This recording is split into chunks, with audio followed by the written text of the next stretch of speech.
I've been climbing for over 10 years now, and let me tell you, I have made some mistakes along the way.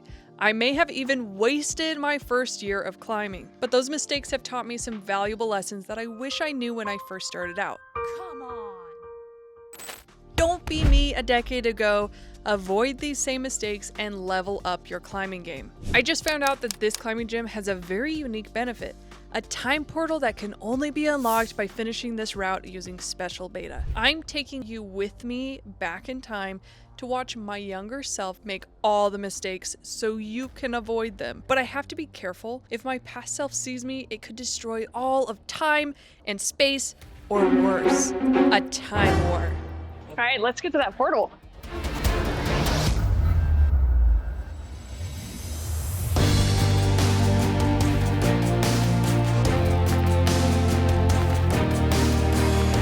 What year is it? 2013. Sweet. Okay, it totally worked. And check that out, that's me right there.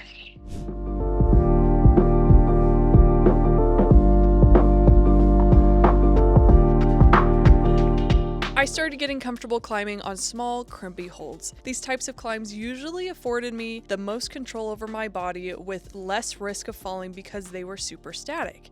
Plus, it was hard for my friends to climb these routes, so I had a great confidence booster when I'd make it to the top of the route. But I got stuck.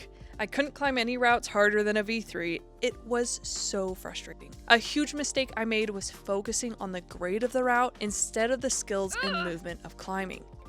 Imagine my climbing development if instead of focusing on the grade or individual routes, I focused on the skills and movements needed for climbing. I'd try different types of climbs like static and dynamic climbs, slab and overhanging routes. By doing this, I could learn different skills and movement. I'd have tons more moves in my climbing tool belt. Of course, I'd start by focusing on learning the rockover, flagging, and drop knees. There are a lot of moves in climbing, but these three are the most helpful. By focusing on those skills and movements, not only would I level up my climbing, but I could do so without even completing a route, simply by mastering that movement. I'd be able to apply my skills and movements to any route, making it easier to climb hard. Plus, I'd be able to use dynamic and static movement as needed in the same climb to make that route even easier.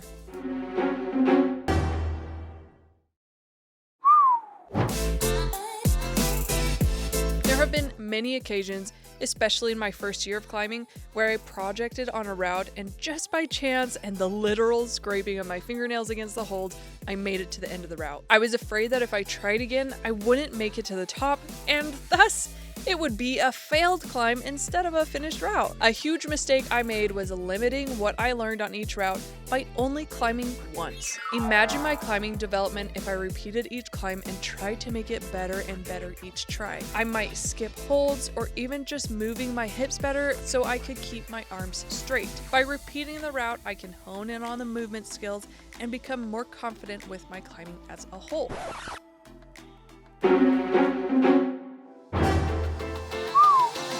When I first started climbing, I would quickly jump on routes that I struggled with as soon as I got to the gym because I wanted to be at full strength when trying it.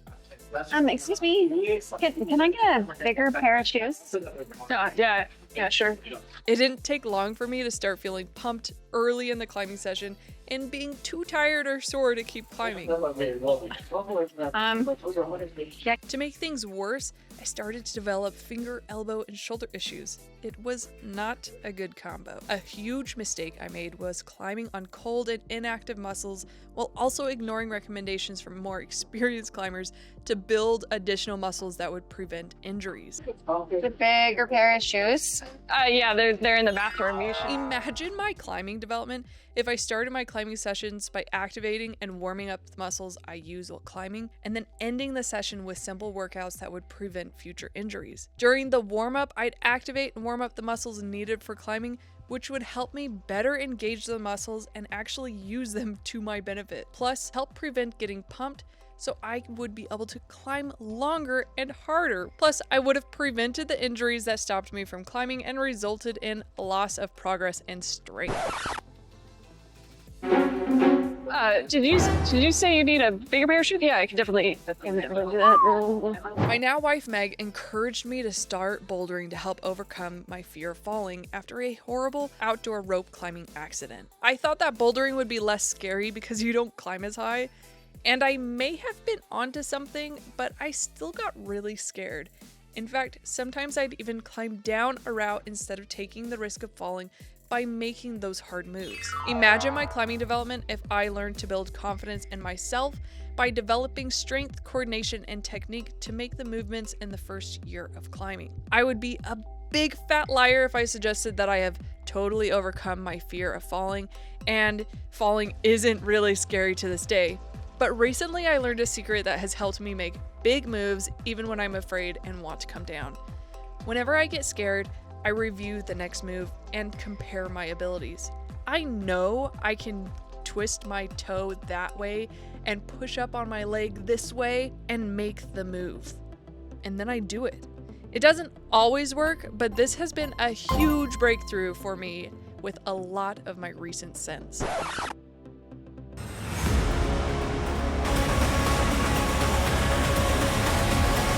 Have you been watching me? No, that's weird. Do I know you? No.